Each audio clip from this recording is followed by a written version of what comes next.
Jailer ने किताब उठाकर दीवार की तरफ फेंकी, लेकिन किताब सीधा दीवार के पार चली गई। वह बहुत हैरान था। धीरे धीरे उठकर खड़ा हुआ और जब पास जाकर देखा तो पाया कि मोटी दीवार वास्तव में मिट्टी से लिपटा एक अखबार बन गया था और वहाँ किसी ने कब एक छेद खोद दिया था। क्या कैदी यहीं से भागा था? उसने ज्यादा नहीं सोचा और जल्दी से प्रमुख को बुलाया। प्रमुख को स्थिति का पता चला, तुरंत ही अंदर चला गया, लेकिन आश्चर्यजनक रूप से पाया कि यह छिद्र अंत तक नहीं खोदा गया था। यह ठोस था, कैदी यहाँ से नहीं भागा था और इसके अलावा उसने जानबूझकर इसे एक तिरछे आकार में खोदा था। जैसे ही प्रमुख वापस लौटने वाले थे, सावधानी न बरतते हुए गिर गए और उनकी टांग लगभग टूट गई। उसने जल्दी से रस्सी को खींचा ताकि बाहर के जेल गार्डों से बाहर खींचे। काफी मेहनत के बाद वह आखिरकार बाहर निकल गया। मापने पर पता चला कि ये सुरंग पूरे 30 मीटर लंबी थी। जेलर बहुत हैरान था कि आखिरकार सामने वाले ने 6 महीने में इतना गहरा सुरंग कैसे खोदा। तभी इंस्पेक्टर ने पास रखी चम्मच उठाई और बताया कि वे इसी से काम ले रहे थे। ये कहते हुए वो फिर से सुरंग के मुंह की ओर झुक गया। और नमक, मैंने दीवार खाली खुदाई की गति बढ़ा दी। अरे तुम्हें कैसे पता चला?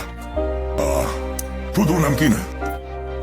और यह नमक रोज के खाने से आता था। जब भी जेलर भोजन लाते वह महिला सूप को दीवार पर मल देती, जिससे मिट्टी की सड़न तेज हो जाती। फिर खुद ही दिन रात चम्मच से खोदती, लेकिन इसमें बहुत समय लगता था। इसलिए उसने जेल से कई सारी किताबें मंगवाई, यह दिखाने के लिए कि वह हर दिन सेल में पढ़ाई कर रही है। जबकि वास्तव में इन किताबों का एक और उद्देश्य था, वह यह कि छुपाने के लिए उसने मिट्टी को कागज पर समान रूप से छिड़क दिया, फिर उसे गीला किया और अंत में दीवार पर चिपका दिया। इस तरह से जेल के प्रहरी को यह नहीं दिखेगा और जब जरूरत हो तब खोला जा सकता है। फिर धीरे धीरे खुदाई शुरू होती है, लेकिन इस मिट्टी को कैसे संभाले ये भी बहुत आसान था, क्योंकि जेल ऊंचे पहाड़ पर बनी थी। वहाँ अक्सर तेज हवा चलती थी। उसे बस खिड़की के सहारे मिट्टी बाहर फेंकनी होती थी और तेज हवा उसे अपने आप ले जाती थी। 6 महीने बाद सुरंग लगभग तैयार हो गई थी और महिला की सटीक भागने की योजना औपचारिक रूप से शुरू हो गई। क्योंकि महिला लंबे समय से जेल में थी और जनता की नजरों से दूर थी, लोग उसके अस्तित्व को भूल चुके थे।